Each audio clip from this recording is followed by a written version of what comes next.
جزاک اللہ خیر.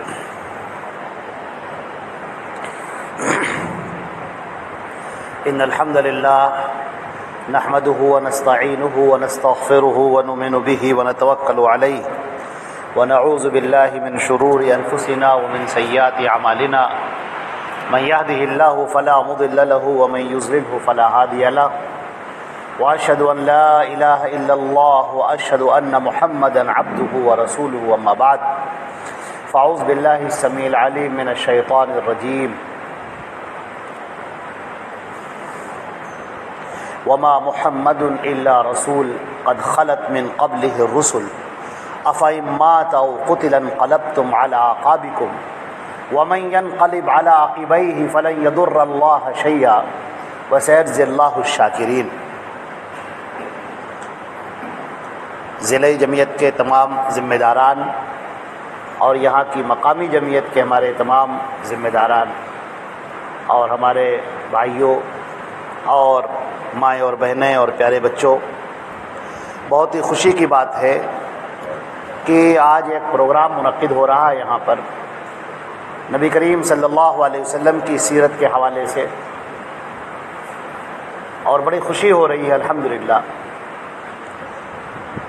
لیکن ایک بات کا بیان کرنا ضروری ہے کہ بعض ایسے پروگراموں کو سننے کا اتفاق ہوا جس میں جو خطیب آئے تقریر کرنے والے، انہوں نے کہا کہ بڑی خوشی کی بات ہے، آج ہم نبی کریم صلی اللہ علیہ وسلم کی پیدائش کا دن منا رہے ہیں، خوشی کا دن منا رہے ہیں. تو اس طرح کے جو جلسے منعقد ہوئے اس نام پر کہ ہم نبی کریم صلی اللہ علیہ وسلم کی پیدائش کا دن اور اس کی خوشی مناویں، یہ چیز اسلام کے مزاج سے میل نہیں کھاتی. اسلام کے مزاج میں نہ کسی کی پیدائش کا دن منانا ہے اور نہ کسی کی وفات کا دن منانا ہے، نہ پیدائش کے دن اور نہ وفات کا دن. نہ تو نبی کریم صلی اللہ علیہ وسلم نے اسے منایا اور نہ تو آپ کے بعد آپ کے جانثار صحابہ کرام نے اسے منایا. آپ دیکھیں یہ طریقہ کس کا ہے؟ یہ طریقہ جو برتھ ڈے منانے کا ہے، یوم پیدائش منانے کا ہے، یہ طریقہ اسلام کی تہذیب اور اسلام کے مزاج سے میل نہیں کھاتا، بلکہ یہ طریقہ یہود اور نصارہ کا ہے. یہود اور نصارہ اس کی بڑی خوشیاں منایا کرتے تھے، اپنے پیغمبروں کی ولادت کا دن، ان کی وفات کا دن. اسی طرح عیسائی نبی کریم اور ان کے حضرت عیسیٰ علیہ السلام کی پیدائش کا دن، اور پھر اور بھی ان کی جو دن ہیں ان کے وہ مناتے ہیں. غیر مسلموں میں اور آپ دیگر لوگوں کو دیکھ لیجئے کہ مختلف قسم کے جو دیوی دیوتا ہیں ان کی پیدائش کا دن، وفات کا دن، یہ سب منایا جاتا ہے. اسلام کا مزاج اس سے بالکل الگ ہے، بالکل الگ ہٹ کر. اللہ رب العزت نے اپنے بندوں کو قوانین عطا فرمائے کہ تمہیں یہ کرنا ہے اور یہ نہیں کرنا ہے، اس طرح سے تمہیں زندگی گزارنی ہے، اور اس طریقے کے علاوہ اگر تم کوئی اور طریقہ اختیار کرو گے تو تم گمراہ ہو جاؤ گے. تمہاری آزمائش یہی ہے کہ تم اپنے دل کی نہ سنو بلکہ تم اللہ اور اس کے رسول کی سنو. یہی تمہاری آزمائش ہے. اس دنیا کے اندر جب تم سر اٹھا کر دیکھو تو یہ مت دیکھو کہ لوگ کیا کر رہے ہیں، بلکہ تم یہ دیکھو کہ اللہ اور اس کے رسول کا فرمان کیا ہے. یہ مزاج ہے. اب آپ دیکھیں کہ ہمارے نبی کریم صلی اللہ علیہ وسلم جب مدینے میں تشریف لائے تو آپ نے دیکھا کہ 10 محرم الحرام کو یہودی روزہ رکھتے ہیں. مسلمان تو مکے سے روزہ رکھتے چلے آ رہے تھے، ہر سال روزہ رکھتے تھے، عاشورے کا روزہ ہر سال رکھا کرتے تھے. جب مدینے کے اندر آئے اور ہمارے نبی صلی اللہ علیہ وسلم نے دیکھا کہ یہودی بھی روزہ رکھ رہے ہیں تو آپ نے کہا کہ یہ کیوں روزہ رکھ رہے ہیں؟ عاشورہ تو ہم لوگ روزہ رکھتے ہیں، یہ کیوں روزہ رکھ رہے ہیں؟ تو کہنے والوں نے بتایا کہ حضرت موسیٰ علیہ الصلاۃ والسلام کو آج کے دن فرعون سے نجات ملی تھی. فرعون ڈوب کر مر گیا تھا بحر احمر میں، اور موسیٰ علیہ السلام اور بنی اسرائیل کو چونکہ نجات ملی تھی، اس کی خوشی میں یہ لوگ روزہ رکھتے. آپ نے فرمایا کہ موسیٰ تو میرے دینی بھائی ہیں، اگر مجھے آئندہ سال روزہ رکھنے کا موقع ملا تو میں اس 9 اور 10 کا روزہ رکھوں گا، 9 کا بھی روزہ رکھوں گا اور 10 کا بھی. ہمارے محدثین نے لکھا ہے اس حدیث کی شرح میں، اور جو صحابہ کرام نے سمجھا ہے کہ اس کا مقصد ہی یہی ہے کہ ہم عبادت میں بھی یہودیوں کا طریقہ یا عیسائیوں کا طریقہ وہ ہم اختیار نہیں کریں. ہمارے پاس ہماری مکمل تہذیب ہے، ہمارے پاس مکمل دین ہے، ہمارے پاس مکمل شریعت ہے.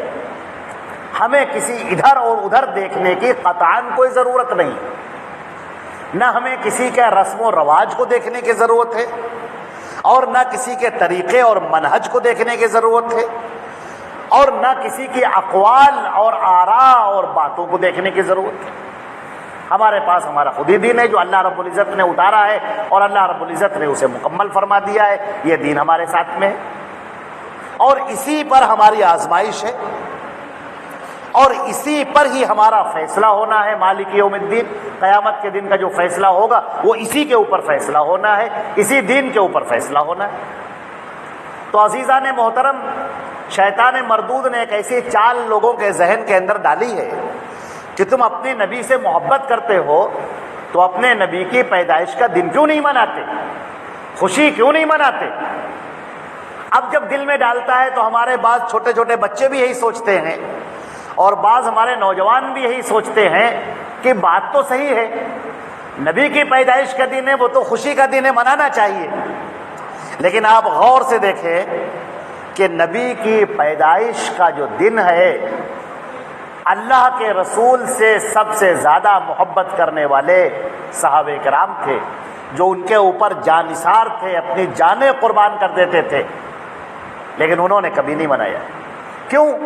انہوں نے کیوں نہیں منایا؟ کیا وہ نہیں دیکھتے تھے کہ عیسیٰ علیہ السلام کی پیدائش کا دن منا رہے ہیں، اور یہودی موسیٰ علیہ السلام کی پیدائش کا دن منا رہے ہیں؟ کیا مکے کے اندر لات اور عزا اور حبل کے تہوار نہیں ہوا کرتے تھے؟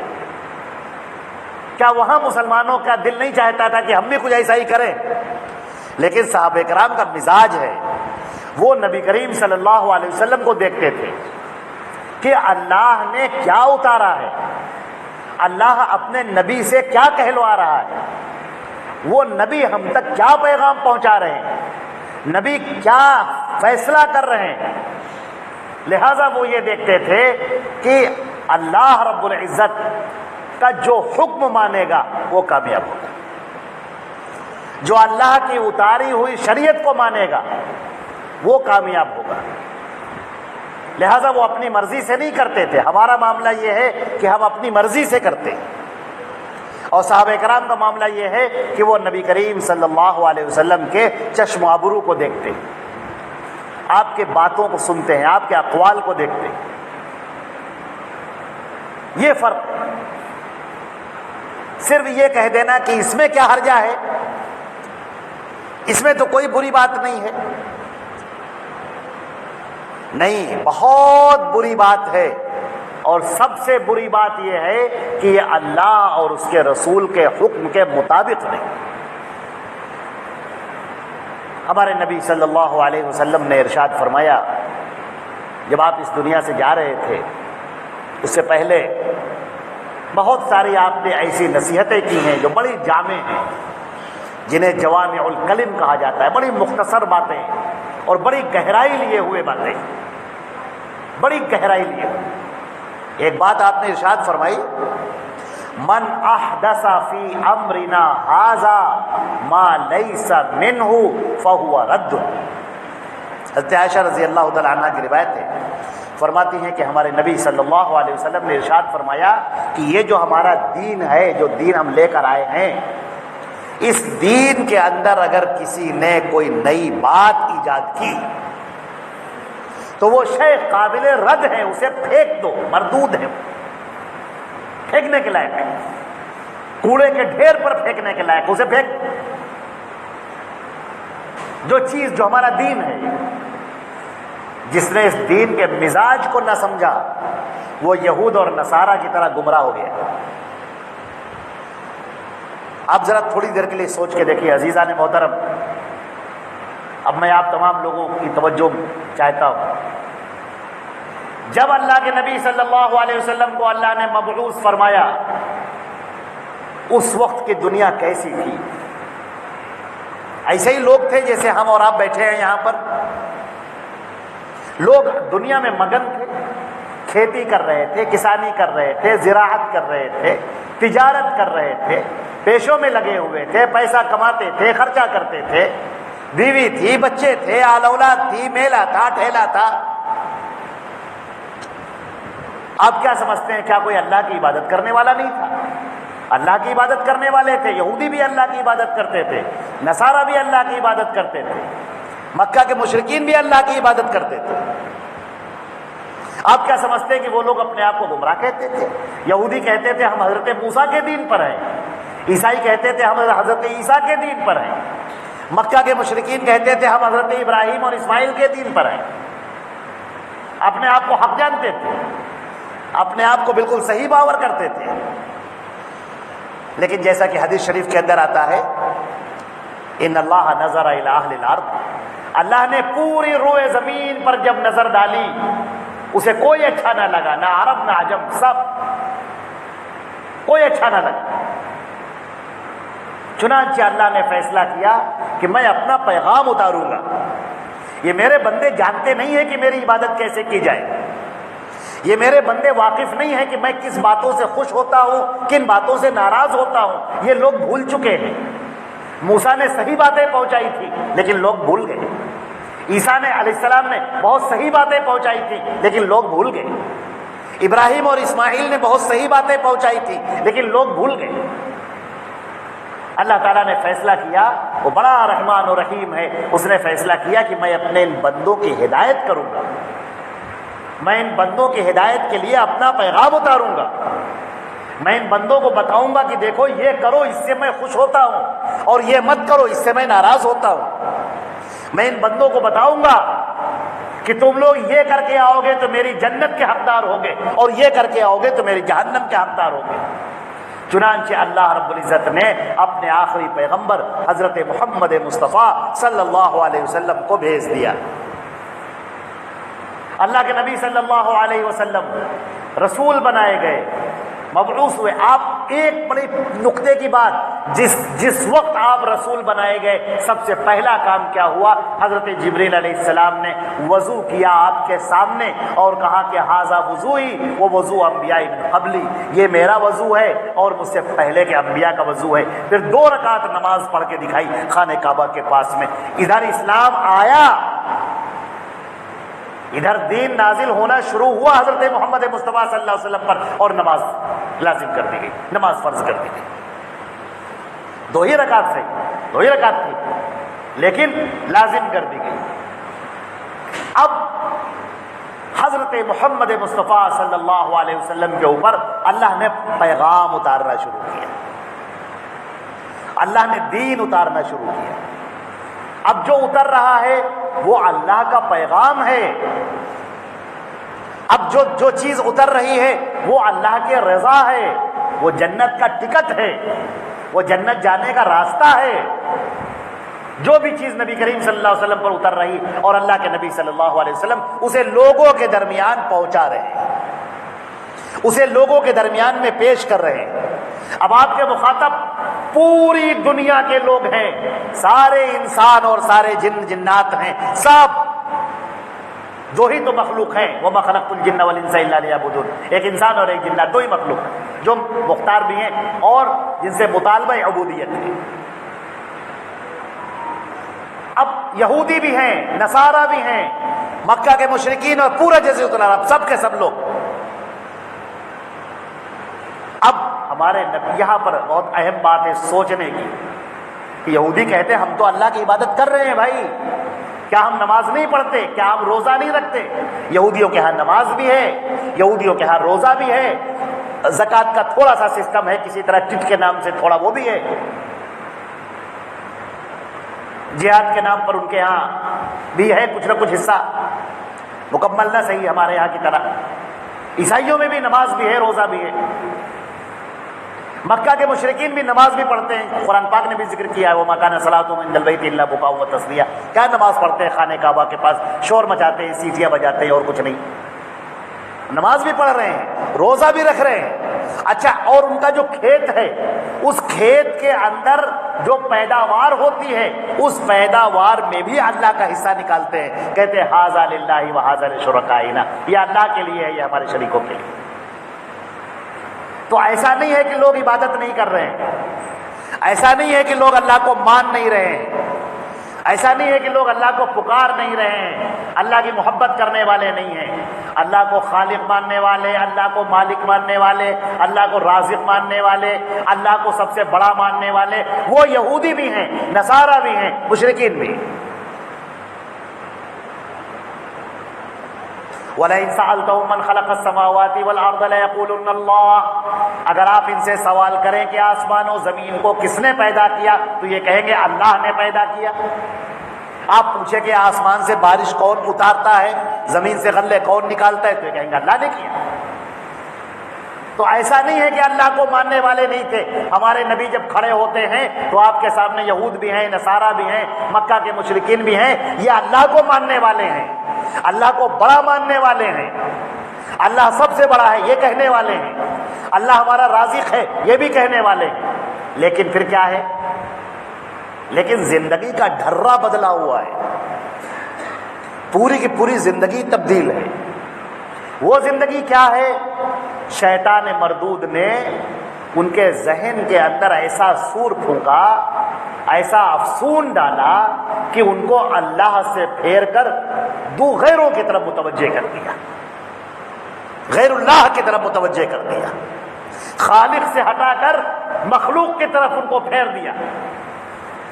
اب یہودیوں سے پوچھئے سب سے بڑا کون؟ کہیں گے اللہ سب سے بڑا ہے۔ کہیں گے پھر تم عبادت کس کی کرتے ہو؟ کہیں گے اللہ کی عبادت کرتے ہیں، اللہ کے علاوہ کسی کی عبادت نہیں کرتے۔ ٹھیک ہے، جب تمہیں کسی کو پکارنا ہوتا ہے اپنی مدد کے لیے، مصیبت میں آواز دینی ہوتی ہے تو کس کو آواز دیتے ہو؟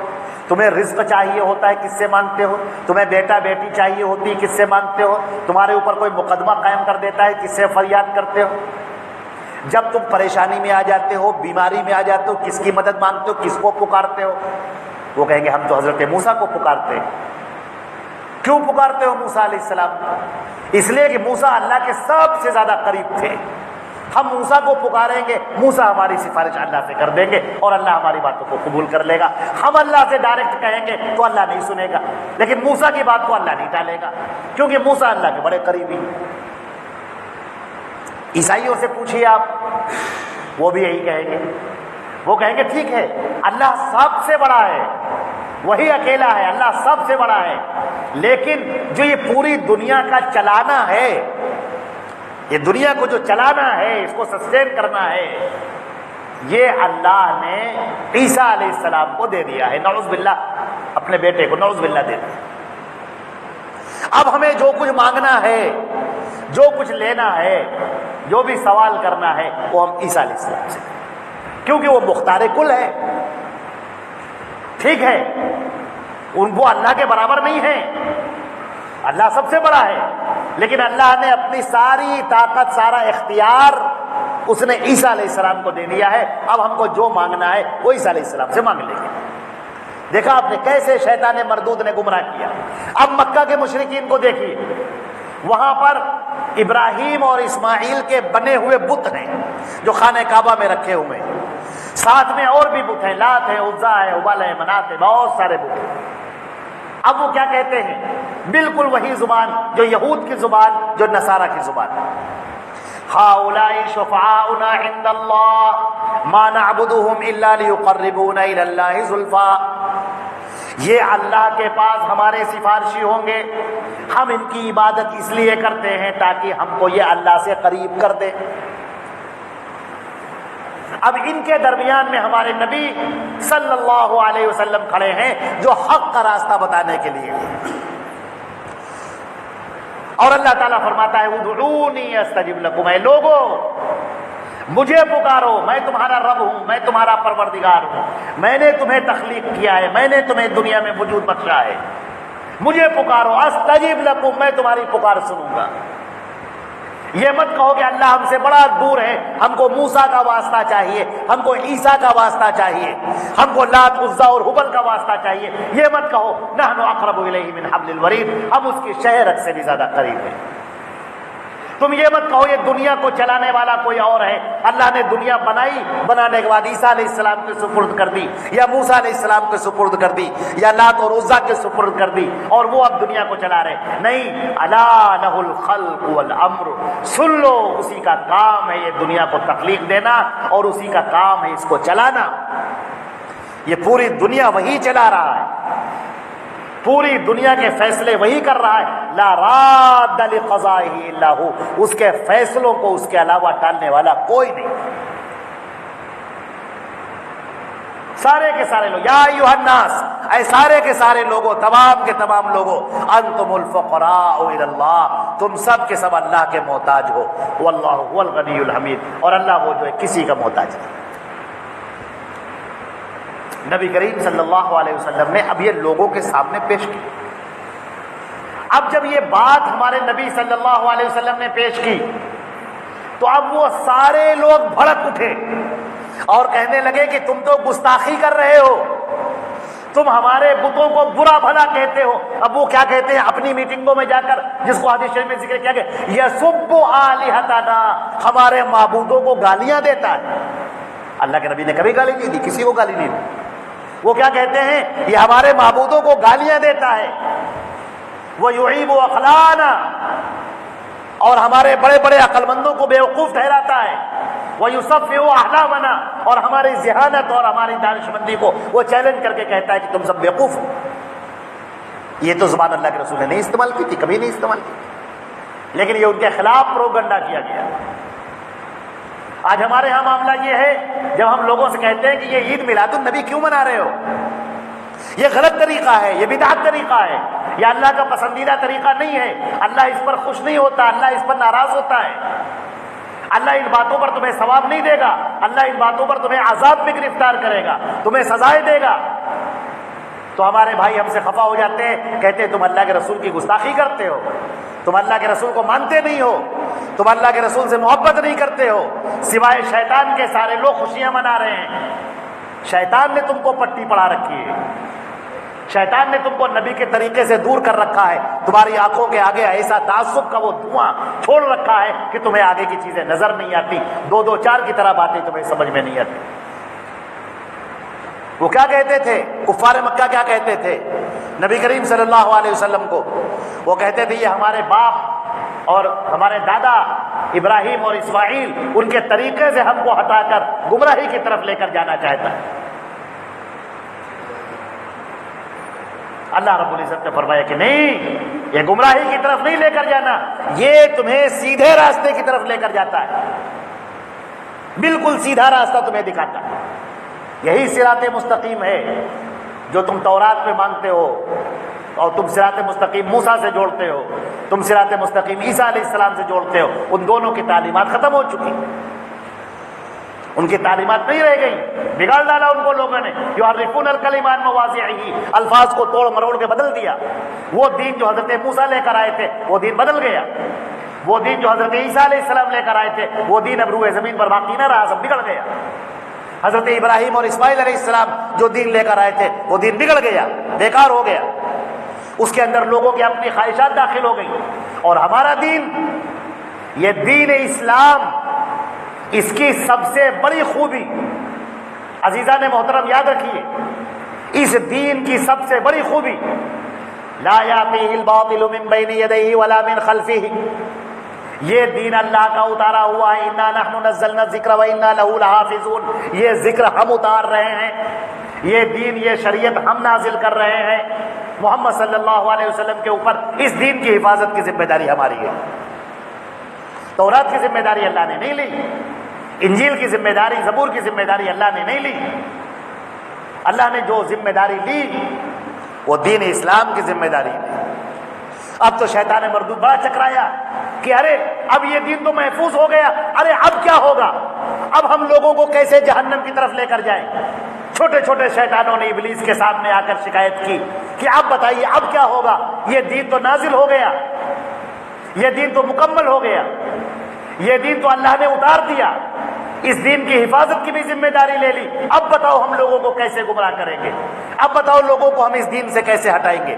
شیطان نے کہا گھبرانا نہیں، ہمارے پاس ہتھیار ہیں، ہمارے پاس تیر ہیں، ہمارے پاس وہ تیر ہیں جن سے ہم نے یہودیوں کو گمراہ کیا، ہمارے پاس وہ تیر ہے جس سے ہم نے عیسائیوں کو گمراہ کیا.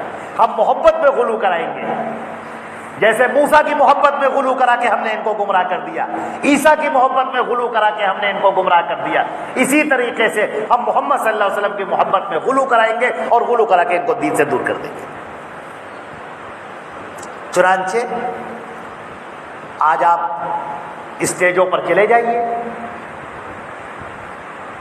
آپ دیکھیں جلسے ہو رہے ہیں، قرآن پاک کی تلاوت کی گئی، وہ ہو گئی کنارے، اب نعتیں پڑھی جا رہی، ایک نعت ہو گئی، دو نعتیں ہو گئی، تین ہو گئی، چار ہو گئی، پانچ ہو گئی، چھ ہو گئی. مقرر صاحب جو آئے وہ بھی، وہ نعتیں کیا ہے، شرک سے بھری ہوئی، کفر سے بھری ہوئی. زبان سے تو ذکر ہونا چاہیے تھا اللہ اور اس کے رسول کی شریعت کا، دین کا، اللہ کی محبت کا، اللہ کی قدرت کا، اللہ کی حمد و ثنا کا، لیکن یہ زبانیں گم ہو گئی، بند ہو گئی. ان زبانوں سے تذکرہ ہو رہا ہے پیروں کا، تذکرہ ہو رہا ہے اماموں کا، تذکرہ ہو رہا ہے بزرگوں کا، تذکرہ ہو رہا ہے ولیوں کا. پوری پوری رات لوگ تقریر کرتے رہتے ہیں، کہیں فلاں پیر کا تذکرہ، کہیں فلاں بڑے کا تذکرہ، کہیں فلاں بزرگ کا تذکرہ، ادھر کی کہانی ادھر کی کہانی، یہ قصہ وہ قصہ. جو دین اللہ نے اتارا تھا شیطان مردود نے تمہیں اس دین سے غافل کر دیا. نبی کریم صلی اللہ علیہ وسلم کا ایسا نقشہ کھینچا، ایسا نقشہ کھینچا، ایسا نقشہ کھینچا کہ آدمی ان کی محبت کے غلو میں گرفتار ہو گیا، خالق کو بھول گیا، مخلوق کی طرف آ گیا. لوگ کہنے لگے اللہ کے پلرے میں وحدت کے سوا کیا ہے، جو کچھ ہمیں لینا ہے لے لیں گے محمد سے، بھر دو جھولی میری یا محمد. سنا ہوگا آپ لوگوں نے، یہ غلو ہو گیا. نبی کریم صلی اللہ علیہ وسلم کی محبت تو ہمارا ایمان ہے، اس کے بغیر تو اسلام ہمارا مکمل ہی نہیں ہوتا. لیکن وہ پہلو جو شیطان نے سجھایا، وہ پہلو غلو کا پہلو، یہ جو غلو کا پہلو ہے، نبی کریم صلی اللہ علیہ وسلم کی محبت میں زیادتی کرنا. اللہ کے رسول کی محبت تو محبت ہے، اور اس کے بغیر تو ہمارا اور آپ کا ایمان ہی مکمل نہیں ہے. لیکن آپ دیکھیں کہ اللہ نے کیسا فیصلہ کیا. جب کوئی آئے اسلام قبول کرنے کے لیے ہمارے نبی صلی اللہ علیہ وسلم کے پاس، تو سب سے پہلی بات اس کا توکل ایک اللہ پر ہونا چاہیے. سب سے پہلی بات، وہ اسلام قبول کرنے آیا ہے، ہر معبود کو اپنے دل سے نکال کر ایک اللہ پر توکل کرنا. مجھ سے ایک مثال یاد آ گئی اچانک. نبی کریم صلی اللہ علیہ وسلم، مسلم احمد کی روایت ہے، نبی کریم صلی اللہ علیہ وسلم کے پاس 9 لوگ آئے اسلام لانے کے لیے. اللہ کے رسول صلی اللہ علیہ وسلم اپنے دست مبارک آپ نے دراز کر دیا، لوگ آپ کے ہاتھ پر آتے، بیعت کرتے اور بیٹھ جاتے، بیعت کرتے اور بیٹھ جاتے. جب ایک نواں شخص آیا جو آخری تھا، آپ نے اس کو دیکھا، اپنا ہاتھ سمیٹ لیا، ایسے کر لیا. وہ ڈر گیا، کہنے لگا اللہ کے رسول میں بھی تو اسلام لانے حاضر ہوا ہوں، آپ میرا اسلام کیوں نہیں قبول کر رہے ہیں؟ آپ نے فرمایا ان نبی کا تمیمۃ، یہ تم اپنے گلے کے اندر تعویذ لٹکائے ہوئے ہو، یہ دھاگا تمہارے گلے کے اندر پڑا ہوا ہے. یہ توکل تو اللہ پر نہیں ہے، تم اللہ پر ایمان لانے کا حاضر ہوئے ہو، تمہارا ایمان تو کہیں اور اٹکا ہوا ہے، تمہارا بھروسہ تو کسی اور سے جڑا ہوا ہے، تمہارا بھروسہ تو کسی اور کے اوپر ہے. یہ جو دھاگا ہے. یہ بات سنتے ہی وہ صحابی رسول اللہ اکبر، انہوں نے اپنے ہاتھ ڈالا اور نوچ کے پھینک دیا، نوچ کے پھینک دیا.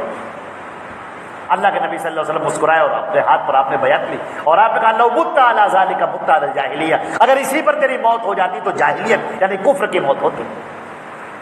اللہ پر آج کتنے ہی مسلمانوں کے گلوں میں وہ تعویذ لٹکے ہوئے آپ کو دکھائی پڑ جائیں گے. دیکھیے شیطان نے کیسے گمراہ کر دیا.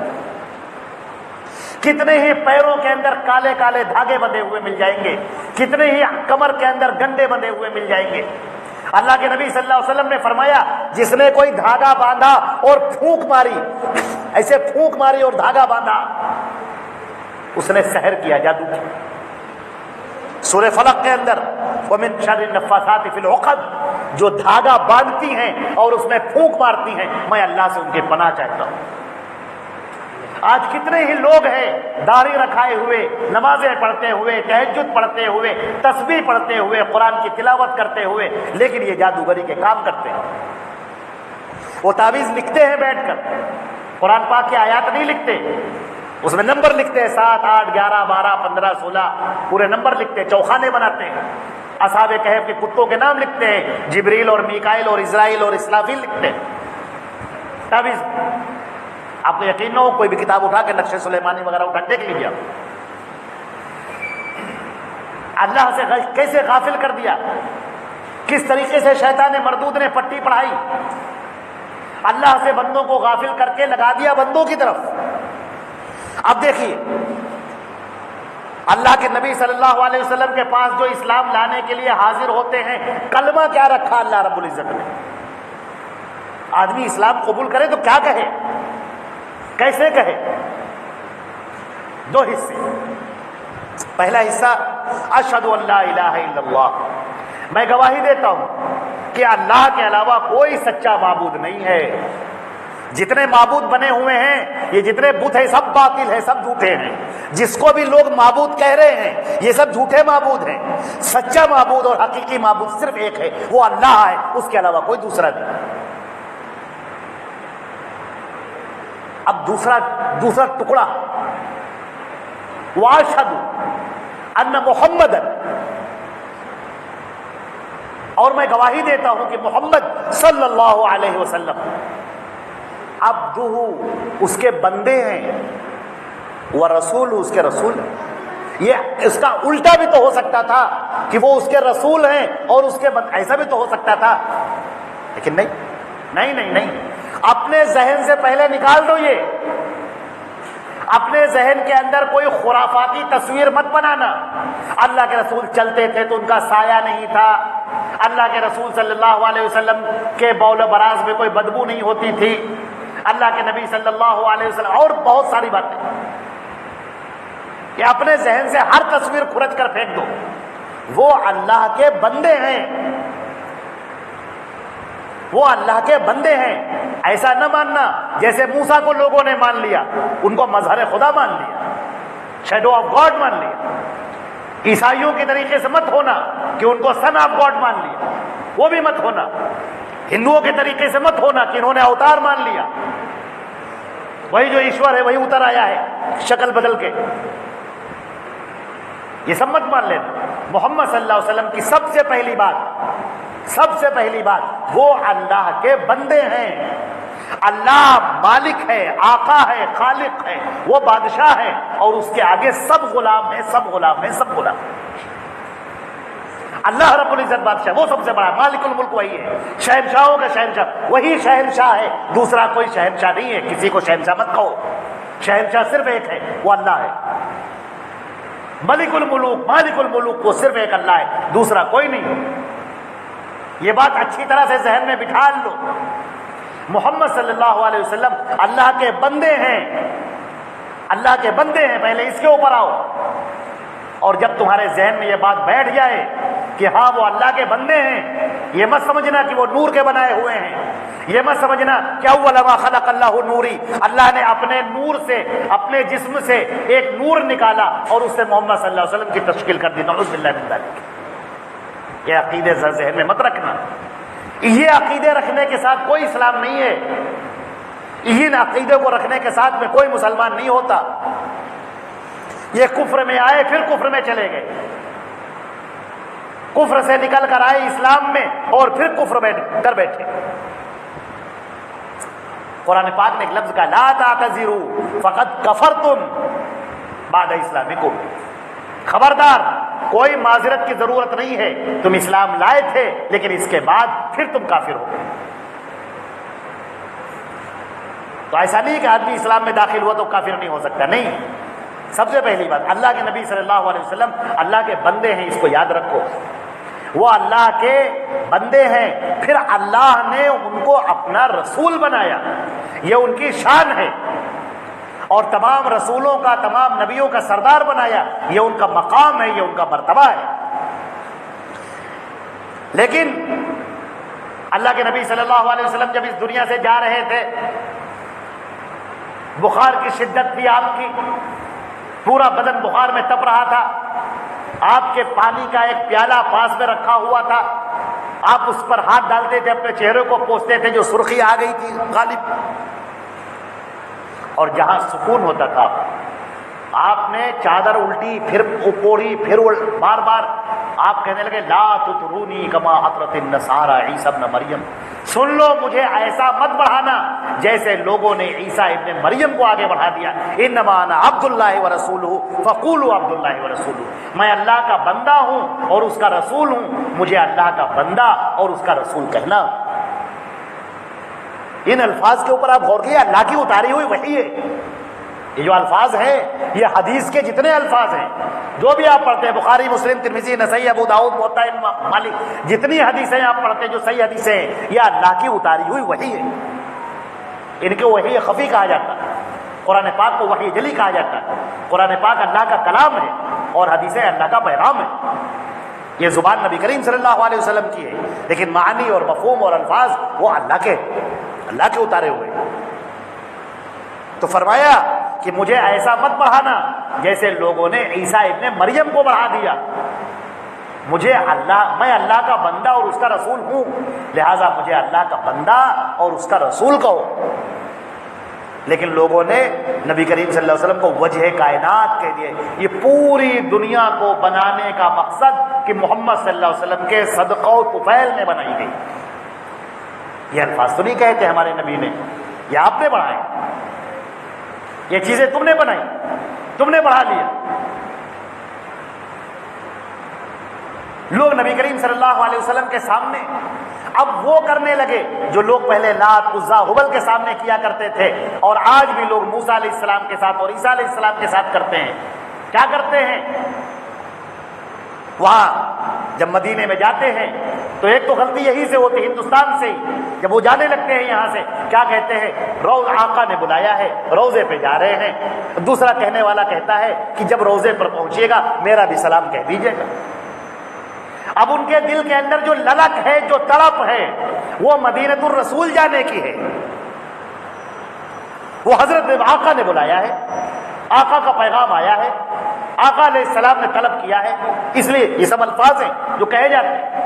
یہی سے یہ حج قابل قبول نہ ہوا، یہ عمرہ قابل قبول نہ ہوا، یہ تمہارا احرام پہننا بیکار ہو گیا۔ میں نے دیکھا، اپنی آنکھوں سے دیکھا، ان لوگوں کو دیکھا جو میرے ساتھ یہاں سے گئے، مکے میں رکے، خانہ کعبہ کا طواف کیا، نماز پڑھتے رہے، خانہ کعبہ کا طواف کرتے رہے، بالکل ٹھیک ہے، ایک عجیب سی کیفیت ہوتی ہے، ہر مسلمان کی ہوتی ہے، وہ رہی، ٹھیک ہے۔ اب اس کے بعد مدینہ جانا ہوا، معلوم ہوا کہ بالکل رات ہی سے نہا دھو کے تیار ہیں، آنکھوں سے اشک بہ رہے ہیں، رو رہے ہیں، اور چپل اپنی اتار کے اس میں جھولے کے اندر رکھ لیا۔ یہ مکے کی بات ہے، ابھی مدینے نہیں پہنچے۔ اب یہاں سے ہوٹل سے ہی پیدل چلنا شروع کیا، بس کے اوپر سب پیدل۔ حیران رہے گا، ہم نے پوچھا ایک صاحب سے، ہم نے کہا یہ چپل کیوں اتارے ہوئے؟ کہا رہے روزے پہ جا رہے ہیں، اللہ کے رسول کے شہر میں جا رہے ہیں تو کیا چپل پہن کر جائیں گے؟ کیسی عقلیں ماری گئی ہیں، کیسی عقلیں ماری گئی ہیں، ذرا سوچ کے دیکھو تم۔ یہ شیطان کا وہ جادو ہے جو دماغ کے اوپر چڑھا ہوا ہے، وہ دھواں ہے تعصب کا جو آنکھوں کے اوپر چڑھا ہوا ہے، کفر کا، شرک کا وہ دھواں ہے جو چڑھا ہوا ہے۔ خانہ کعبہ کا تم طواف کرتے رہے، اس اللہ کے گھر کا طواف کرتے رہے جس نے محمد رسول اللہ کو بنایا ہے، جس نے محمد الرسول کو رسول بنایا، جن کے اوپر شریعت نازل کی، جن کے اوپر شریعت اتاری، ان کو رسول بنایا تو ہم نے رسول مانا۔ اس اللہ کے گھر کا طواف کرتے رہے تب تم کو چپل اتارنے کی توفیق نہ ہوئی، تب تمہاری آنکھوں سے یہ آنسو کے قطرے جاری نہ ہوئے، اور میں نے دیکھا کہ مسجد نبوی کے اندر داخل نہیں ہوئے، گیٹ کے اوپر کھڑے ہو گئے، اپنی جیب سے پرچہ نکالا اور پڑھا رہی اتنا لمبا چوڑا، بھائی اتنا ہمارے پاس کہاں ٹائم تھا کہ ہم کھڑے ہو کر سنے ان کا پورا، وہ بیٹھے وہ پڑھ رہے ہیں۔ اب میں کیا دیکھ رہا ہوں؟ میں دیکھ رہا ہوں کہ وہ کچھ پڑھ رہے ہیں، کچھ نعت لکھ کے لائے ہوں گے یا کچھ بھی لکھ کے لائے ہوں گے، آنسو تل تل تل تل بہ رہے ہیں، سامنے روضہ رسول ہے، ادھر یہ پڑھ رہے ہیں۔ آپ سمجھ رہے ہیں کہ ہم بڑا اچھا کر رہے ہیں، وَيَحْسَبُونَ أَنَّهُمْ يُحْسِنُونَ صُنْعًا، وہ سمجھ رہے ہیں کہ ہم بڑا اچھا کر رہے ہیں۔ یہ تم کو خانہ کعبہ پہ کرنا چاہیے تھا۔ جب تم خانہ کعبہ کے پاس پہنچتے اور پہلی نگاہ پڑتی تمہارے قدم تھر تھرا جاتے، تم کہتے میرے پروردگار میں کتنا گنہگار، کتنا حقیر، اے اللہ میں تیرے دربار میں حاضر ہوا ہوں، پروردگار میری بخشش کر دے، میں اس لائق نہ تھا کہ تیرے سامنے آ سکتا، لیکن اے اللہ تو نے بخشش کی، تو نے مجھے معاف کیا، یہاں پر بلایا ہے، اے اللہ بخشش کر دے۔ وہ تڑپ ہونی چاہیے تھی۔ قرآن پاک نے کہا ہے والذین آمنوا اشد حبا للہ، جو لوگ ایمان والے ہیں وہ اللہ سے سب سے زیادہ محبت کرتے ہیں، لیکن شیطان نے ڈائیورٹ کر دیا، شیطان نے پھیر دیا۔ اور آگے سنیے، ایسا بھی ہوا لوگوں نے باقاعدہ پرچیاں لکھی اور پرچی لکھ کے ہاتھ کے اندر ایسے دبائے رہے۔ اب چونکہ وہ ادھر روضے کے سامنے سے نکل رہے ہیں، نبی کریم صلی اللہ علیہ وسلم کے قبر مبارک کے پاس سے نکل رہے ہیں، اب وہاں پر تو سب متوے سب جو ہے لگے ہوئے ہیں، لہٰذا انہوں نے اب دور پہ یوں پرچی ایسے اچھال کے پھینکی کہ کسی طرح اس میں ادھر پہنچ جائے، اور کہے کیا کہ میں تو بغل میں کھڑا ہوں، کیا کہہ رہے ہیں؟ اے اللہ کے رسول میں اتنا ہی کر سکتا تھا، یہ کہہ رہے کہ اللہ کے رسول میں اتنا ہی کر سکتا تھا، یعنی میں اب یہ تو کر نہیں سکتا تھا کہ وہاں جا کے روزہ ڈال، تو یہاں سے میں اب آگے آپ سمجھیے کیا ہے۔ اس معاف کیجیے گا، حق باتیں کڑوی ہوتی ہیں لیکن صاف صاف ہوتی ہیں۔ لات اور عزا میں یہی کیا کرتے تھے، وہ ایسے ہی پرچیاں پھینکا کرتے تھے اور ایسے ہی دریاؤں میں پرچیاں ڈالا کرتے تھے عیسائی، اور آج بھی ڈالتے ہیں، اور یہودی پہلے بھی ڈالتے تھے آج بھی ڈالتے ہیں۔ اسی طریقے سے خطوط لکھے جاتے تھے، اسی طریقے سے وہ اعتراف کی کرسی پر جو بیٹھتا ہے پادری اور اسی طرح سے اعترافات سنتا ہے اور اس کو آگے بڑھاتا ہے۔ یہ ساری چیزیں غلو کے نام پر آ گئی مسلمانوں کے اندر، جو کفر ہے، جو شرک ہے۔ اللہ کے نبی صلی اللہ علیہ وسلم کے بارے میں اللہ نے کیا کہا؟ وما محمد الا رسول، محمد کچھ نہیں ہے، اللہ کے رسول ہیں۔ یہ جو کچھ نہیں ہے یہ وہی مطلب ہے جو ہم نے اتنا آپ سے بیان کیا، کہ جو تم سمجھ رہے ہو اللہ کے رسول کو، محمد صلی اللہ علیہ وسلم کو، وہ نہیں ہے۔ تم انہیں اللہ کا حصہ سمجھ رہے ہو، تم انہیں اللہ کا جز سمجھ رہے ہو، نعوذ باللہ من ذالک۔ تم انہیں مختار کل سمجھ رہے ہو، تم سمجھ رہے ہو اللہ نے اس دنیا کو بنایا اور محمد صلی اللہ علیہ وسلم کو پورا اختیار دے دیا کہ اب تم چلاؤ دنیا۔ تم انہیں عالم الغیب سمجھ رہے ہو، نعوذ باللہ من ذالک۔ ایسے بھی آپ کے ہیں، ابھی بھی بڑی تعداد میں لوگ ہیں جو یہ عقیدہ رکھتے ہیں کہ جب کوئی محفل میلاد ہوتی ہے تو اللہ کے رسول وہاں پر آتے ہیں، باقاعدہ آتے ہیں، پھر وہ مسلمان کھڑے ہوتے ہیں اور کھڑے ہو کر صلاۃ و سلام پڑھتے ہیں کہ اے اللہ کے رسول آپ یہاں آئے ہیں، اگرچہ ہم آپ کو دیکھ نہیں پا رہے ہیں، آپ یہیں پر ہیں، لیکن ہمارا درود و سلام آپ سن رہے ہیں۔ یہ صفت اللہ کی ہے، عالم الغیب وہ ہے، باقی کوئی عالم الغیب نہیں ہے، عالم الغیب اللہ ہے۔ لیکن ہم نے یہ صفت اللہ کے نبی صلی اللہ علیہ وسلم کو دے دی، اس سے آگے بڑھ کر صحابہ کرام کو دے دی، پھر اپنے اپنے پیروں اور بزرگوں کو دے دی کہ یہ بڑے ولی اللہ ہیں، یہ عالم الغیب، یہ متصرف فی الکائنات، یہ کانا وما یکونو کا علم رکھنے والے ہیں، یہ حاضر و ناظر ہیں۔ اللہ اور رسول کو حاضر و ناظر جان کر میں کہتا ہوں کیا کفر بک رہے ہو تم؟ آج کتنے ہمارے مسلمان بھائی ہیں ایسا ہی کہہ ڈالتے ہیں، اللہ اور رسول کو حاضر و ناظر جان کر کہیے۔ اللہ تو حاضر و ناظر ہے، ٹھیک ہے، یہ رسول حاضر و ناظر کہاں سے؟ کس نے کہا؟ اور اگر حاضر کا وہ مطلب ہے کہ اپنے جسم کے ساتھ حاضر ہیں تو اللہ کے بارے میں بھی کہنا کفر ہے، کیونکہ اللہ نے کہا ہے کہ وہ اپنی ذات کے اعتبار سے عرش کی بلندیوں پر ہے اور اپنی صفت کے اعتبار سے ہر ایک کا علم رکھے ہوئے ہیں۔ وَلَا يُحِيطُونَ بِشَيْءٍ مِّنْ عِلْمِهِ إِلَّا بِمَا شَاءَ، اور اس کے علم کا کوئی احاطہ نہیں کر سکتا، وہ اپنے علم میں سے جس کو جتنے قطرات دینا چاہتا ہے دے دیتا ہے۔ اور پھر کہا گیا کہ دعا مانگا کرو، ربی زدنی علما، اے اللہ مجھے علم عطا فرما۔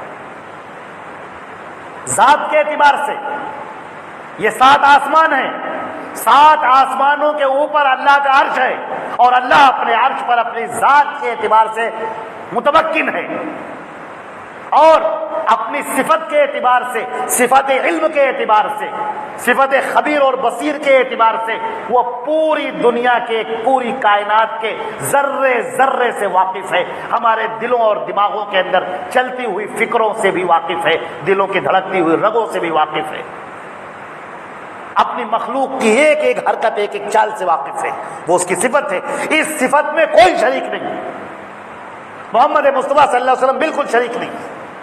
لہذا اگر کوئی اللہ کے نبی صلی اللہ علیہ وسلم کو حاضر اور ان کو ناظر مانتا ہے تو وہ کفر کرنے والا ہے۔ فقہ حنفی کی بہت مشہور کتاب ہے در مختار، اس کے اندر ایک عقیدہ لکھا ہوا ہے، باقاعدہ لکھا ہوا ہے کہ اگر کسی نے نکاح کیا اور نکاح میں 2 گواہ ہونا چاہیے، ایک گواہ کوئی مرد مومن ہے اور دوسرے گواہ کے بارے میں اس نے یہ کہا کہ میں نے اللہ کے رسول کو گواہ بنایا، تو وہ فقط کفارہ، اس نے کفر کیا۔ لیکن افسوس کی بات یہ ہے کہ آج یہ عقیدہ لوگوں کے اندر بہت پھیلا ہوا ہے، یہاں تک کہ بعض لوگوں نے لکھا، ایک اور باتیں لکھی کہ اگر کسی کے کوئی بیماری ہو جائے آپ اس پر درود شریف پڑھیے اور پڑھ کر پھونک دیجئے، دم کر دیجئے تو ٹھیک ہو جائے۔ یہ بالواسطہ مانگنا ہوا۔ اللہ کے نبی صلی اللہ علیہ وسلم سورہ فاتحہ دم کیجئے، سورہ فاتحہ دم کرنے کا ہے نا، سورہ فاتحہ دم کیجئے، اللہ کے کلام کو دم کیجئے، پورا قرآن اللہ کا کلام ہے، شفا ہے، اللہ کے نام میں شفا ہے، اللہ کا نام لیجئے وہ شفا ہے۔ لیکن حضرت محمد مصطفیٰ صلی اللہ علیہ وسلم کا نام لے کر آپ دم کر رہے ہیں، چھو چھو کر رہے ہیں، پھونک رہے ہیں، تعویذوں کے اوپر ادھر لکھ رہے ہیں یا اللہ، ادھر لکھ رہے ہیں یا محمد، اور ان سے مدد مانگ رہے ہیں، اتوسل الیک بنبیک، میں آپ سے وسیلہ چاہتا ہوں آپ کے نبی محمد صلی اللہ علیہ وسلم کا، اور یہ تعویذ لکھے جا رہے ہیں، یہ سب کفریہ اور شرکیہ تعویذ ہے، ان سے بچیے، کلمات کفر سے بچیے، بولنے سے، عقیدوں سے۔ شیطان مردود نے نبی کریم صلی اللہ علیہ وسلم کے بارے میں اس قدر غلو مسلمانوں کے اندر پیدا کر دیا کہ ان کو اللہ سے دور کر کے کفر اور شرک کی وادیوں میں بھٹکا دیا۔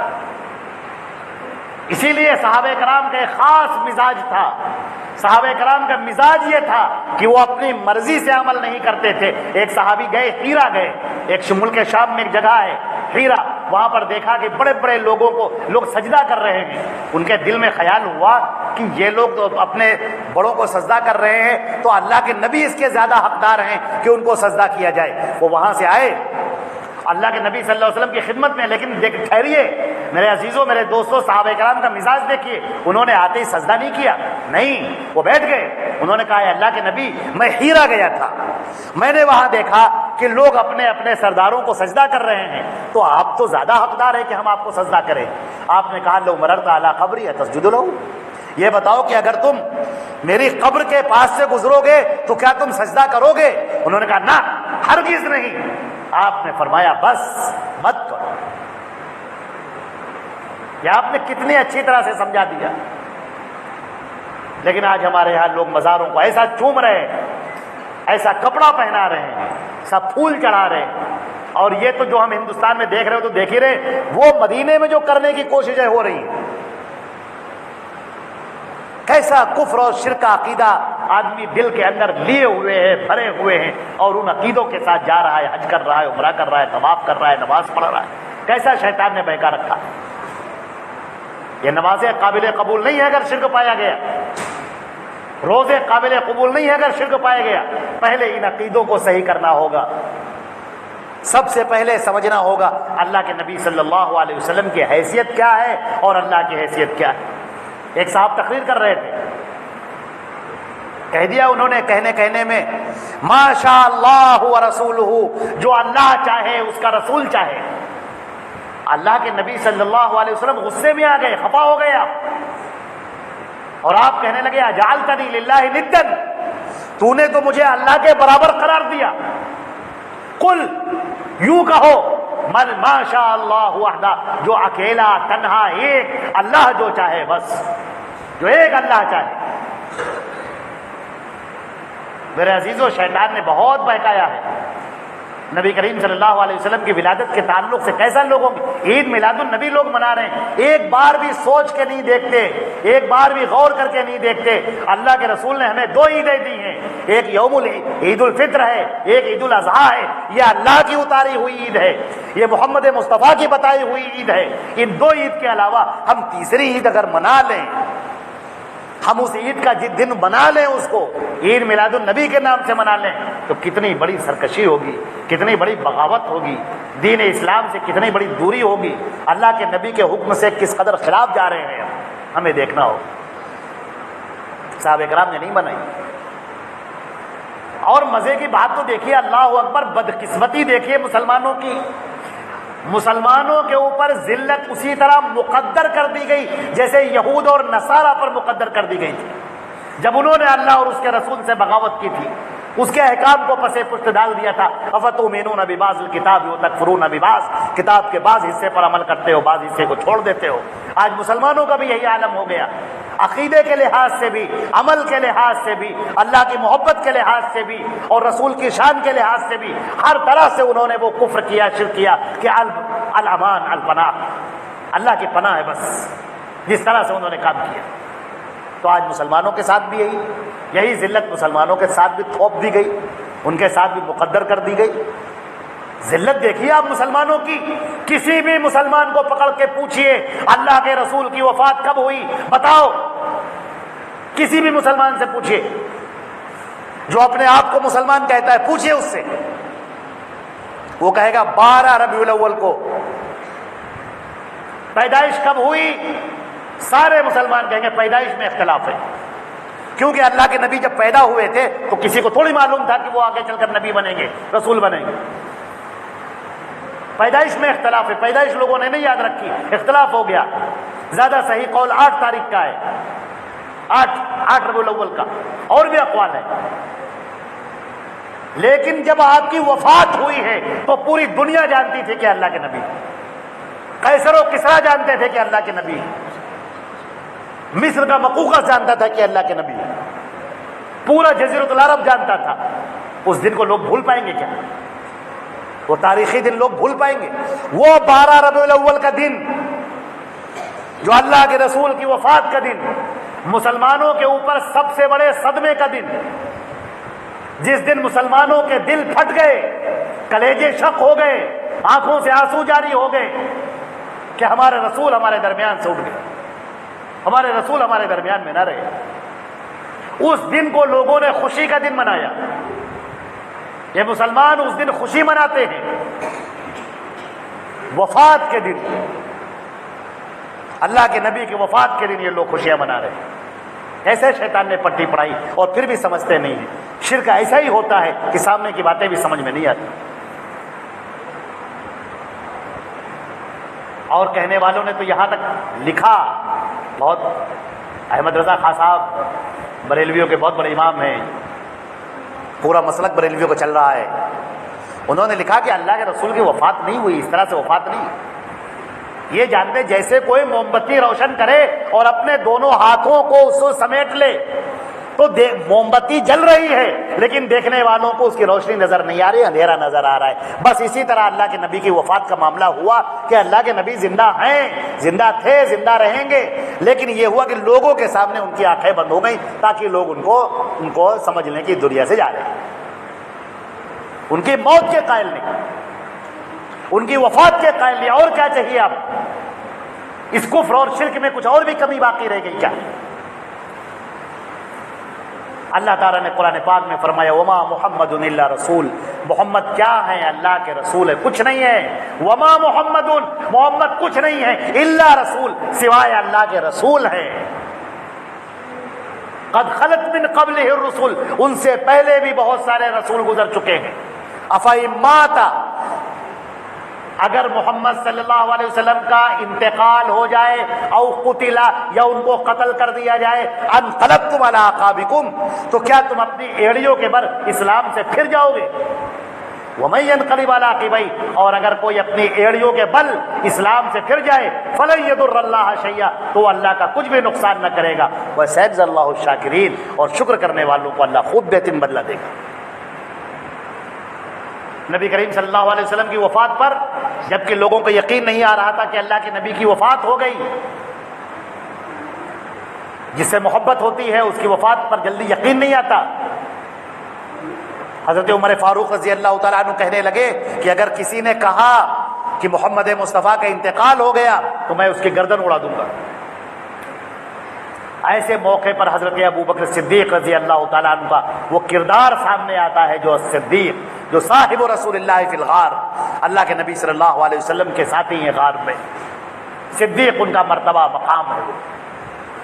آئے اور اللہ کے نبی صلی اللہ علیہ وسلم کی لاش پر پہنچے اور آپ پر وہ چادر ہٹائی، آپ کی پیشانی کو بوسہ دیا اور کہنے لگے طبت حیا و طبت میتا، آپ زندگی بھی آپ کی شاندار رہی اور موت بھی آپ کی شاندار ہوئی۔ اور اس کے بعد سیدھے منبر رسول پر پہنچ گئے اور سارے صحابہ اکٹھا ہو گئے اور وہاں پر آپ نے تاریخی جملہ کہا ہے جو ہر مسلمان کو یاد رکھنا چاہیے۔ انہوں نے کہا ایھا الناس، اے لوگو، من کان یعبد محمدا فإن محمدا قد مات، جو محمد کی عبادت کرتا تھا وہ جان لے کہ محمد کا انتقال ہو چکا۔ ومن کان یعبد اللہ، اور جو اللہ کی عبادت کرتا تھا وہ جان لے فإن اللہ حی لا یموت، اللہ زندہ و جاوید ہے، اسے کوئی موت نہیں، اسے کبھی موت نہیں۔ اور پھر آپ نے یہ آیت پڑھی وما محمد الا رسول قد خلت من قبلہ الرسل افإن مات او قتل انقلبتم علی اعقابکم، یہ پوری آیت آپ نے۔ حضرت عمر فاروق رضی اللہ تعالیٰ عنہ کہتے ہیں میرے ہاتھ سے تلوار گر گئی، وَأَيْقَنْتُ، اور میں نے یہ یقین کر لیا کہ اللہ کے نبی کا انتقال ہو گیا، اور وہی ہوا جس کا اللہ نے وعدہ کیا۔ اِنَّكَ مَيِّتٌ وَإِنَّهُمْ مَيِّتُونَ، اے محمد صلی اللہ علیہ وسلم آپ کو بھی مرنا ہے اور ان سارے لوگوں کو مرنا ہے۔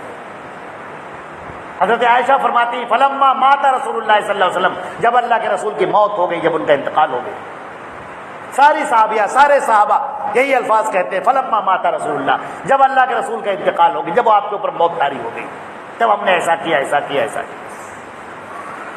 آپ نے فرمایا قیامت کی عود ستن بین یدی الساعہ، 6 چیزیں یاد رکھنا قیامت سے پہلے۔ نمبر 1 موتی، پہلی میری موت۔ یہ حدیث صحیح حدیث ہے سب، اور آج اتنی صحیح حدیثوں کے ہوتے ہوئے مسلمانوں کا ایک بڑا طبقہ یہ کہے کہ نہیں نہیں اللہ کے رسول کی وفات نہیں ہوئی ہے، وہ اپنی قبر میں زندہ ہیں، وہ اس قبر کے اندر زندہ ہے، جب کوئی وہاں ان کو پکارتا ہے اے نبی ہماری پکار سنو، تو ہماری پکار سنتے ہیں۔ کتنی غلط بات ہے، کتنی واہیات اور کیسا کفریہ شرکیہ عقیدہ مسلمانوں کے اندر آ گیا ہے۔ عزیزان محترم، سب سے پہلے ان عقیدوں کو درست کرنا ہوگا اور صحیح عقیدے کی تعلیم اپنے بچوں کو دینی ہوگی، اپنے گھر والوں کو دینی ہوگی، تمام لوگوں کو دینی ہوگی۔ اور اس کے بعد نماز کی پابندی جو اسلام کا سب سے پہلا حصہ ہے، جس نے نماز نہ پڑھی اس کا اسلام میں کوئی حصہ نہیں۔ نمازوں کی پابندی، پھر اللہ کے رسول نے جو کہا ہے اس پر عمل کرنا، اور یہ نہ کرنا کہ بعض حدیث پر عمل کریں اور بعض کو چھوڑ دیں۔ یہ ہم کہیں کہ ہاں اللہ کے رسول کی حدیث ہے لیکن ہمارے امام کا تو قول نہیں ہے، ہم نہیں مانیں گے، ان سب چکروں میں مت پڑنا۔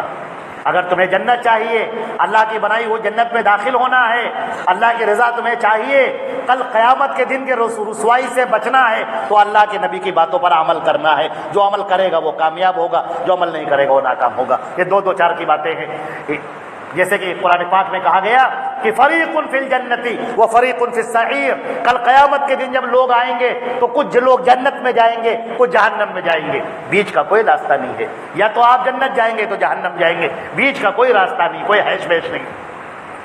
جس نے اللہ کو من یطع اللہ ورسولہ فقد فاز فوزا عظیما، جس نے اللہ کی بات مانی، اس کے رسول کی بات مانی، وہ جنت والے راستے پر ہے، اور جس نے اللہ اور رسول کی بات نہ مانی وہ جہنم والے راستے پر ہے۔ یہ چند باتیں تھیں جو ہم نے آپ کے سامنے پیش کی۔ اللہ رب العزت ہم کو اور آپ کو عمل کرنے کی توفیق عطا فرمائے۔ وآخر دعوانا الحمدللہ رب العالمین، وصلی اللہ علی محمد وآلہ وصحبہ اجمعین برحمتک یا ارحم الراحمین۔ والسلام علیکم ورحمۃ اللہ وبرکاتہ۔